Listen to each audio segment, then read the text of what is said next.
सूबाई वज़ीर मेहनत व अफराद क़ुव्वत सिंध सईद गनी ने हुकूमत की जानिब से लगाए गए शहरियों की सहूलत के लिए वायरलेस ग्राउंड कालापुर पर लगाए गए बचत बाज़ार का दौरा किया। इस मौके पर डिप्टी कमिश्नर ईस्ट तबरेज़ मरी, एसी फैरोज़ाबाद मामा सोलंकी व दीगर भी इनके हमरा मौजूद थे। बचत बाज़ार में इस बात को यकीनी बनाया गया है कि अवाम को ज़रूरी अशिया कम कीमतों और सरकारी नरखों पर फराहम की जाए ताकि अवाम को रिलीफ मिल सके। रमज़ान मुबारक में अवाम को ज़्यादा से ज़्यादा सहूलत की फराहमी न सिर्फ हमारा फ़र्ज़ है बल्कि बहैसियत मुसलमान हम सब की औलिन जिम्मेदारी है। सूबाई वज़ीर सईद गनी ने मज़ीद कहा कि सिंध हुकूमत की जानिब से कराची में इस तरह के 27 सस्ते बाज़ार बनाए गए हैं।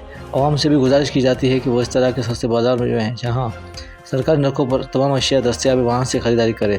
सस्ते बाज़ार में कई अशिया के नर्ख्स कमीशन कार्ड के दिए गए नरखों से भी कम है, जबकि कई अशिया के नर्ख्स लिस्ट के मुताबिक हैं। सिंध हुकूमत की जानिब से लगाए गए बचत बाज़ार में अवाम का रश अगर बढ़ता है तो सिंध हुकूमत न सिर्फ लगाए हुए बाज़ार में स्टॉल का इजाफा करेगी बल्कि मज़ीद नए बाज़ार भी लगाए जाएंगे। बचत बाज़ार में मौजूद खरीदारों से सईद गनी ने मुलाकात की और स्टॉल पर रखी हुई अशिया का मुआयना किया।